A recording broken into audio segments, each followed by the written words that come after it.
So I think the saying "boys will be boys" is like isn't really fair, because if you see like the way the media portrays boys, it's like they're more like stronger than men, but that's not necessarily the case.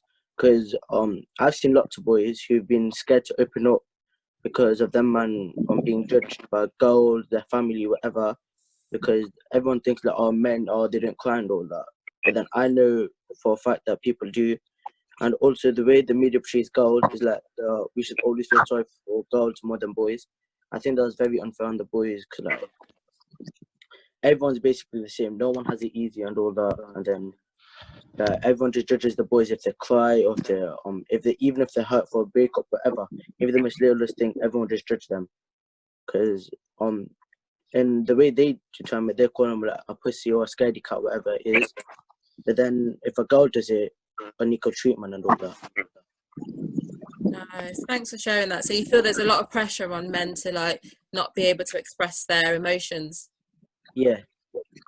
Thanks.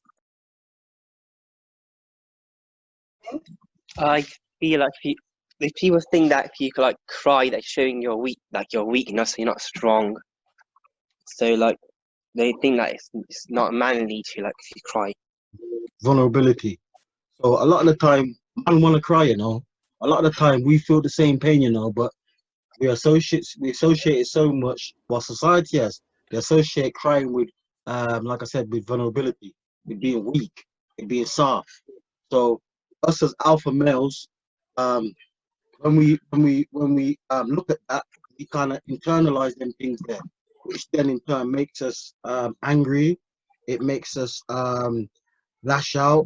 It makes us not we're not that good at expressing ourselves.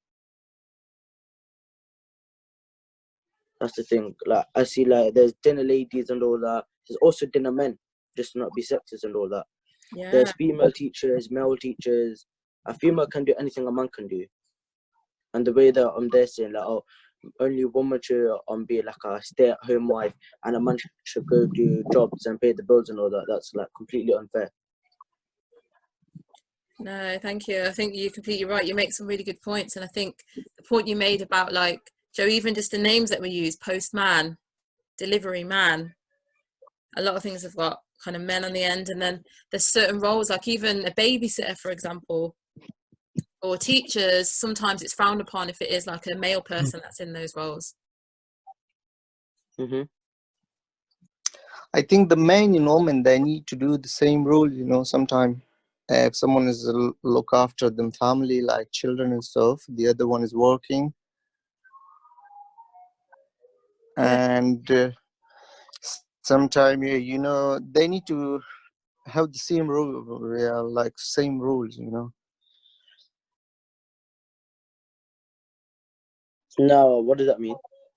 Term that basically refers to how society has put certain pressures on males, but kind of restricts them from being able to express themselves emotionally. Oh. So, for example, a man has to act a certain way. He has to be angry. He has to be aggressive. He has to be hard. He has to be tough. All these pressures that are put on males. I'm not supposed to feel emotional. I'm not supposed to feel like I am going through something mentally. So if I am, I'm just going to bottle it up. But that has a negative effect, Carl. When you bottle things up, you know what happens? It's like a bottle of pop. You just shake it up like this. Yeah. At some point, when you twist that cap, that's not gonna come out nice. It's gonna go everywhere. It's gonna be uncontrollable, and that's kind of like what toxic masculinity can be. It can be exactly that. It can be toxic. You're putting out so much of this masculinity energy, and you don't want to take nothing on board.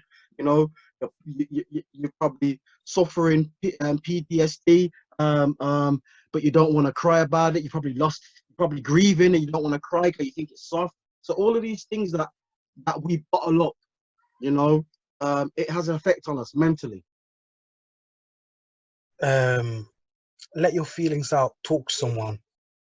Sometimes it's always hard finding that person that you can trust, but even people around you, just by talking to them, is a way of getting something off your chest.